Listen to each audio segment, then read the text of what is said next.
राधे राधे दोस्तों, आप देख रहे हैं टारगेट 7। आज हम अपने दूसरे वीडियो में लाभ और हानि पे 7 क्वेश्चन फिर समझेंगे, जिसमें से पहला क्वेश्चन हमारा है, एक दुकानदार ने जितने रुपए में 20 कलमें खरीदी उतने ही रुपए में 15 कलमें बेच दी, इसलिए उसे कितना प्रतिशत लाभ या हानि होगा, इसमें समझते हैं हम। तो देखिए 20 कलमें खरीद रहा है, उतने में ही उसने 15 कलमें क्या कर दी, बेच दी। तो अब देखते हैं इसको हल करके। तो लिख लेते हैं कि 20 इंटू कास्ट प्राइस, मतलब 20 रुपए में खरीद रहा है, कास्ट प्राइस बराबर फिर 15 गुणे एसपी सेलिंग प्राइस, मतलब 20 दोनों का बराबर है ना कि उतने ही रुपए में, तो दोनों में जितने में खरीद रहा है 15 उतने में बेच रहा है। तो कॉस्ट प्राइस एसपी को नीचे इसके कर देंगे हम बराबर ला करके, 15 यहीं पे रहेगा, 20 पक्षांतर करेंगे इसके बटे में आ जाएगा। अब देखिए पता चल गया कि इसका कास्ट प्राइस जो है 15 रुपया है और सेलिंग प्राइस है इसका 20 रुपया। अब हमें स्पष्ट हो रहा है कि क्रय मूल्य कम है और विक्रय मूल्य ज़्यादा है, तो लाभ हुआ होगा। तो लाभ कितने का हुआ, 5 रुपये का प्रॉफिट हुआ। तो प्रतिशत प्रॉफिट बराबर 5 बटे क्रय मूल्य गुणे 100, 5 × 5 5 15, ऊपर बच रहा है 100 बटे 3, यानी 100 बटा 3। इसे भिन्न के रूप में बदलेंगे हम, तो 3 × 3 3 × 9, फिर एक बचा 3 × 9 पर एक बचा बटे 3, यानी 33 सही 1/3 प्रतिशत क्या होगा, लाभ होगा, क्योंकि विक्रय मूल्य ज्यादा है। तो ऑप्शन हमारा सी सही होगा। अब अगला क्वेश्चन हमारा दूसरा है कि रहीम कुछ संतरे इस प्रकार खरीदा बेचा कि 40 संतरों का क्रय मूल्य 50 संतरों के विक्रय मूल्य के बराबर रहा, रहीम को कितने प्रतिशत लाभ या हानि हुई। तो देखते हैं कि 40% यानी 40 संतरों का क्रय मूल्य बराबर 50 संतरों के विक्रय मूल्य के बराबर। क्वेश्चन में कह रहा है कि जितने 40 संतरों को खरीदा गया उतने ही 50 संतरों को बेचा गया, दोनों आपस में क्या है, बराबर हैं। तो कास्ट प्राइस सेलिंग प्राइस को अपान में लाएंगे बटे बराबर 50 और 40 को बराबर के उधर ले जाएंगे, बटे में हो जाएगा। अब हमें पता चल गया कि जो कास्ट प्राइस यानी क्रय मूल्य है 50 रुपया है और विक्रय मूल्य 40 रुपया है। तो हमें पता है कि हमारा जो जिस ज़्यादा में खरीद के लाए थे कम में बेच रहे हैं, तो हानि होगी। तो कितने की हानि होगी, यानी 10 रुपये की उसे हानि हो रही है। अब प्रतिशत हानि हो कितनी निकालनी है, प्रतिशत हानि ज्ञात करनी है। तो प्रतिशत हानि बराबर, तो 10 गुणे 100 बटे क्रय मूल्य, क्रय मूल्य कितना है 50, 0 से 0 कटा, 5 × 5 5 दूनी 10, यानी 20% उसे क्या हो रही है, हानि हो रही है। तो ऑप्शन में चेक करेंगे तो पहला ही ऑप्शन हमारा है 20% हानि। अब चल देते हैं तीसरा क्वेश्चन हमारा है, रीता ने 10 रुपये में 15 खिलौने खरीद कर फिर 15 रुपये में 10 खिलौने बेच दिए, बताइए उसे कितने प्रतिशत का लाभ और हानि होगा। तो इसमें देखिए पहले खरीद रहा है 10 में 15 खिलौने, फिर 15 में 10, तो सीधी सी बात है, यहाँ पे हम एक बार लिख लेते हैं वस्तु और दूसरी तरफ लिख लेते हैं रुपया। अब कास्ट प्राइस देखते हैं कितना है, कह रहा है कि 15 खिलौने कितनी, वस्तु कितनी है 15 रुपये में, चलिए 10 रुपये में 15 खिलौने उसने खरीदे। अब सेलिंग प्राइस क्या है, अब कह रहा है कि 15 रुपये में 10 खिलौने, यानी उस 10 वस्तुएं हैं और कितने में खरीद रहा है, 15 रुपये में। हमेशा जब क्या होना चाहिए, हमारी वस्तुएं बराबर होनी चाहिए, क्योंकि तभी हम निकाल पाएंगे। जब जैसे एक वस्तु हम खरीद के लाए 15 रुपये में, एक ही वस्तु बेचेंगे हम 20 रुपये में, तभी लाभ होगा। यहाँ पे 15 वस्तु है, यहाँ पे 10 वस्तु है, तो वस्तुओं को हमेशा बराबर कर लेंगे। तो क्या करते हैं हम, वस्तु को बराबर करने के लिए इसे हम 2 से गुणा करा देते हैं, इसे 2 से गुणा करा देते, सॉरी इसे 3 से गुणा करा देते हैं। तो 15 दूनी 30, 10 तिया 30, गुणा हम पूरे में कराएंगे। तो नए स्टेप से लिख लेते हैं कास्ट प्राइस बराबर 15 दूनी 30 और 10 दूना 20। सेलिंग प्राइस में देखते हैं कि 10 तिया 30 और फिर 15 तिया 45। यानी अब हमारा क्या हो गया कि वस्तुएं बराबर हो गई। अब क्या कह रहा है कि उसने 20 रुपए में क्या हुआ खरीदा होगा और 45 रुपए में बेच रहा है, तो जाहिर से बात है कि अब उसे लाभ होगा, क्योंकि क्या है विक्रय मूल्य ज्यादा है, क्रय मूल्य कम है। तो कितना रुपया उसे लाभ हो रहा है, तो 45 से 20 माइनस करेंगे, उसे 25 रुपया का क्या हो रहा है, लाभ हो रहा है। अब इसे प्रतिशत में निकालना है, तो प्रतिशत प्रॉफिट बराबर लाभ गुणे 100 बटे क्रय मूल्य। क्रय मूल्य कितना है 20, 20 एकम 20 और 20 पंचे 100, यानी 25 गुणे 5 और 25 पंजे 100, 25% क्या हो रहा है, उसे लाभ हो रहा है। यही हमें पता चल गया कि उसे 45 रुपए में बेच रहा है, 20 में खरीद रहा था, तो 125 रुपए का क्या उसे लाभ हो रहा है। तो ऑप्शन हमारा कौन सा सही है, डी सही है, सॉरी सी सही है। अगला क्वेश्चन है 4।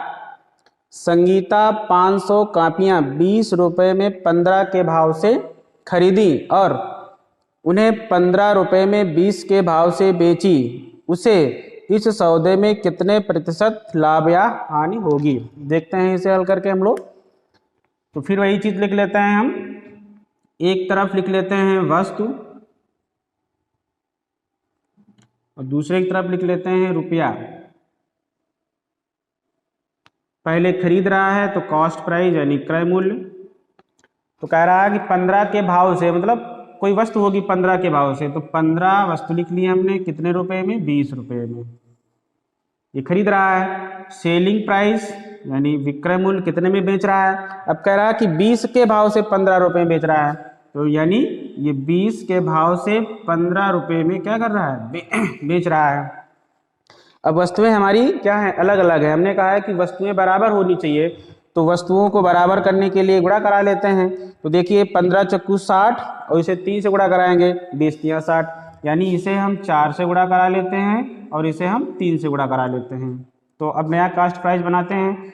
कॉस्ट प्राइस तो 15 चक्कू 60 और 20 चौके 80, फिर 20 तिया 60 यानी ये सेलिंग प्राइस, 20 तिया 60 और 15 तिया 45। अब देखिए यहाँ पे क्या हो रहा है, 80 रुपए में खरीद रहा था और 45 रुपए में क्या कर रहा है, बेच रहा है। जाहिर सी बात है इसे क्या होगा, हानि होगी। तो हानि कितने की होती है, यहाँ से निकाल लेते हैं। तो 0 से 5 जाएगा नहीं, 10, 10 से 5 गया, कितना बचा 5, यहाँ बचा 7, 7 से 4 जाएगा, बचेगा 3, यानी 35 रुपए का उसे क्या हो रही, हानि हो रही है। अब प्रतिशत हानि निकालनी है, तो प्रतिशत हानि बराबर, प्रतिशत हानि बराबर हानि गुणे 100 बटे क्रय मूल्य। क्रय मूल्य कितना है 80, से काटते हैं, 0 से 0 कटा, 2 चौके 8, 2 पंचे 10, यानी क्या बचा हमारे पास 35 गुणे 5 बटे 4। अब बराबर 55 25 हासिल कितना 2, 5 तिया 15 और 2 17, 175 बटे 4%। कोई ऑप्शन मिलेगा नहीं, तो निकाल लेते हैं हम। इधर देखते हैं 4 का पहाड़ा हम 17 में पढ़ेंगे, कितनी बार जाएगा, 4 चक्कू 16, कितना बचा 1, कितना हो गया 15, 15 हो गया, तो कितनी बार जाएगा, 4 तिया 12, कितना बचेगा हमारे पास 3 बचेगा, तो ऊपर 3 रख लेंगे, बटे में 4%, यानी 43 सही 3 बटे 4% क्या हो रही है, उसे हानि हो रही है। तो जो ऑप्शन में देखेंगे, ऑप्शन हमारा कौन सा सही है, सी सही है। इसी का हम एक सूत्र से निकाल सकते हैं। सूत्र देखिए क्या होता है, प्रतिशत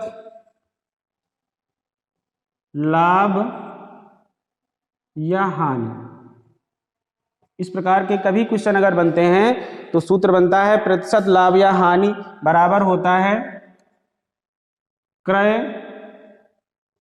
वस्तुओं का वर्ग माइनस विक्रय वस्तुओं का वर्ग बटे विक्रय वस्तुओं का वर्ग गुणे 100। इस पे वैल्यू रखेंगे। क्रय वस्तुओं का वर्ग मतलब 15 का वर्ग, विक्रय वस्तुओं का वर्ग मतलब 20 का वर्ग, फिर बटे 20। तो रख के देख लेते हैं हम, यानी 15 का वर्ग माइनस 20 का वर्ग फिर 20 का वर्ग विक्रय और गुणे 100। तो 15 का वर्ग होता है 225 और 20 का होता है 400 बटे 400 गुणे कितना 100। 0 से 0 कट जाएगा।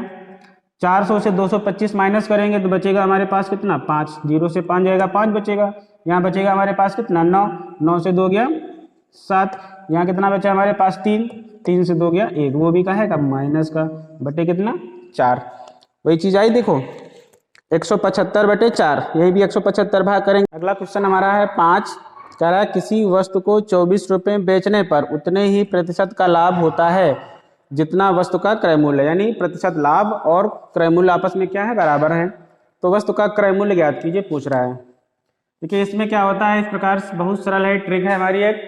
24 जितनी भी संख्या दी होती है वो लिख लेते हैं और इसे 2 भागों में बांट लेते हैं, यानी 2 भागों में ऐसे बांटेंगे जिनका अंतर कितना होना चाहिए 10 होना चाहिए। तो अंतर कितना होना चाहिए 10 अंतर होना चाहिए। जो संख्या दी होगी जितने में बेचा जा रहा है 10, तो यानी इसे हम 12 गुणे 2 भागों में तोड़ा, 12 से 2 माइनस करेंगे, अंतर देखिए 10 आ रहा है।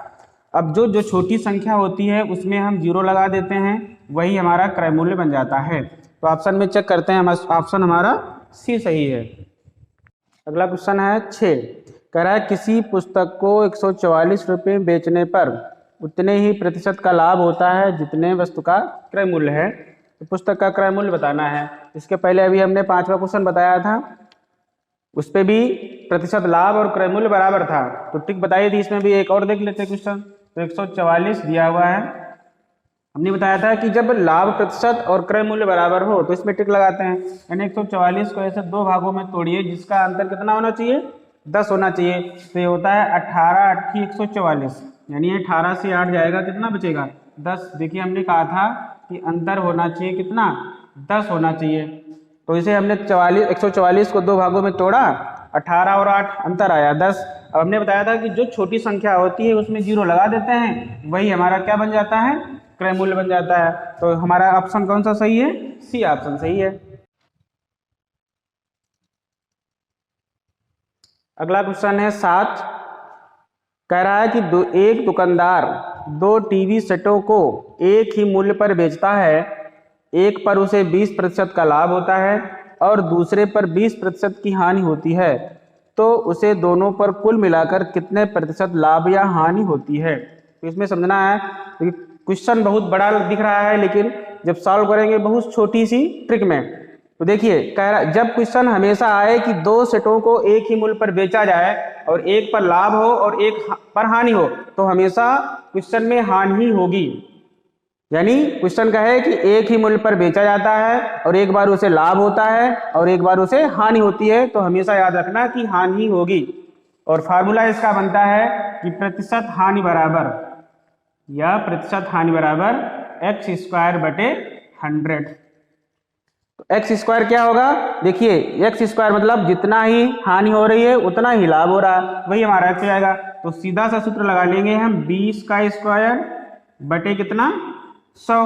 तो 20 का वर्ग होता है 400 बटे कितना 100। 2 0 से 0 काट देंगे, बचेगा हमारा 4%। तो कितने प्रतिशत की हानि होगी 4% की हानि, जो ऑप्शन हमारा सी है।